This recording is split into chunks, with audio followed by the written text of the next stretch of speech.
नमस्ते अनि तपाईहरुलाई हार्दिक स्वागत छ मेरो युट्युब च्यानलमा अर्ग्यानिक एके गाउँले। सो म चाहिँ रोल्पाको हार्जङ गाउँबाट बोलिरहेको छु। सो देख्न सक्नुहुन्छ हामी चाहिँ भर्खरै किमु खाएर मुख रातो गराएर हात रातो गराएर बसिसकेको छौं र साथमा मेरो मामा हुनुहुन्छ। रोल्पा सन्दर्भमा हामी समसामयिक विषयवस्तुमा कुराकानी गर्छौं, आर्थिक विषयवस्तु र राजनैतिक विषयवस्तुलाई पनि उठान गर्ने गर्दछौं। यसै सन्दर्भमा हामी रोल्पा जिल्लाका विभिन्न ठाउँहरुमा पुगेर त्यहाँ हामी थप अनुसन्धान गर्छौं र जनतासम्म तपाईहरुको माझ पुर्याउँछौं। यसै सन्दर्भमा आज हामीहरु माझमा मेरो भान्जा हुनुहुन्छ, उहाँसँग हामी एक्सक्लुसिभ कुराकानी गर्नेछौं। उहाँसँग हामी सामाजिक, आर्थिक, राजनैतिक हरेक विषयवस्तुसँग सम्बन्धित कुराकानी गर्दछौं। स्वागत छ तपाईलाई। हजुर धन्यवाद मामाश्री। हजुर तपाईको परिचय पाउन। मेरो नाम पारस बुढाथुकी, गुन्चाल वडा नम्बर 6 बाट। हजुर के छ अहिलेको ताजा अपडेट? नेपालको आर्थिक अवस्था, राजनीतिक अवस्था के छ? राजनीतिक माहौल कसरी तातिरहेको छ जानकारी गराइदिनुस्।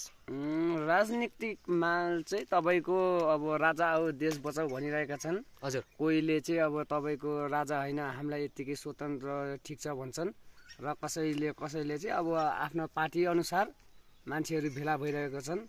कुटपिट अब तपाईको आन्दोलन जुलुसहरु भइरहेको छ। ठाउँमा आगो लागि भएको छ भने कोही पत्रकार जीवहरु पनि त्यसमा घाइते हुनु भएको छ। कोही एकजनाको चाहिँ डेथ भइसकेको छ भने त्यसै क्रममा एकजना युवकको पनि डेथ भएको अहिले हामीले न्यूज सुनिरहेको छौं। हजुर अहिलेको यो राजनीतिक माहौल तातिरहेको बेलामा तपाईलाई कस्तो लाग्छ? राजा आऊ देश बचाऊ भन्ने जुन अभियानको साथ राजावादीहरुले जुलुस सभा निकालिरहेका छन्, त्यसैगरी अर्को यो गणतन्त्रवादीहरुले भने ठीक हैन, राजावादीहरु आउनु ठीक हैन भनेर पनि अर्को समूह भइरहेको छ, समूह जुटिरहेको छ। यो विषयमा तपाई के भन्नुहुन्छ? तपाई राजावादीहरुको सपोर्ट समर्थन छ या गणतन्त्रवादीहरुको समर्थन छ? म खासमा स्वतन्त्र व्यक्ति हो। म कुनै राजा, कुनै पार्टी, म कुनै केहीमा म संलग्न छैन र मलाई यो लाग्छ कि अब गर्ने व्यक्तिले राजा पनि पहिला शासनकालमा उनले गर्ने थिए भने यतिखेरसम्म उनले राम्रो गर्दै हैन, देश यतिखेर राम्रो भइसक्थ्यो। अहिले ठाउँमा नभएको हैन, अझै पनि कतिपय देशहरुमा राजाहरु हुनुहुन्छ, उहाँले आफ्नो देशहरु हेर्नु भएको छ।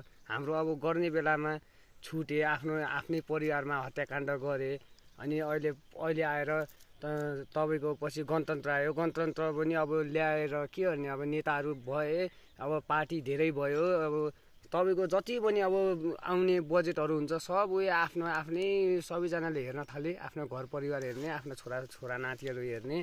अब विकासको बाटो त्यति विकासमा ध्यान दिएनन्, उस्तै छ। अब त्यही हो। अब यो भनेको चाहिँ मलाई के लाग्छ, राजा आए पनि गाँजा आए पनि जे आए पनि अब तपाईको चाहिँ अहिले हालमा चाहिँ यो गर्न जस्तो यो सब लुटी खाने, गरी खाने भाँडो जस्तो लाग्छ हैन। सायद गर्दैनन् होला, नेता आए पनि राजा आए पनि त्यति उचित छैन। हजुर युवा पिढीहरु विदेशी नै सिलसिला जारी नै छ, विदेशी नै क्रम जारी छ। युवा पिढीहरु विदेशको यात्रा, विदेश भनेर लाइनबद्ध रूपमा विदेश उडिरहेको बेलामा, गइरहेको बेलामा अहिले देशमा यहाँ थप आन्दोलन चर्किनु भनेको यो ठिक कुरा हैन।